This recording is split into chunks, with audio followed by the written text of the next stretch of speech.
বুদ্ধ বলেছেন, কাম্যাস্যা ধাম্মা, কর্মই হচ্ছে ধর্ম। আপনি অতীতে যা কর্ম সম্পাদন করবেন তা আপনি বর্তমান জীবনে ফলভোগ করবেন।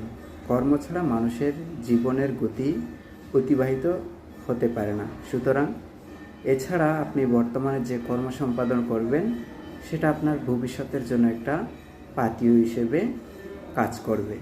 এই জন্য অতীতের কর্মকে আপনি কখনোই ফেলে দিতে পারবেন না। আপনি জানেন না অতীতের কর্ম কী ছিল বা কী করেছেন, সুতরাং সেই কর্ম অনুযায়ী আপনাকে ফলভোগ করতে হবে।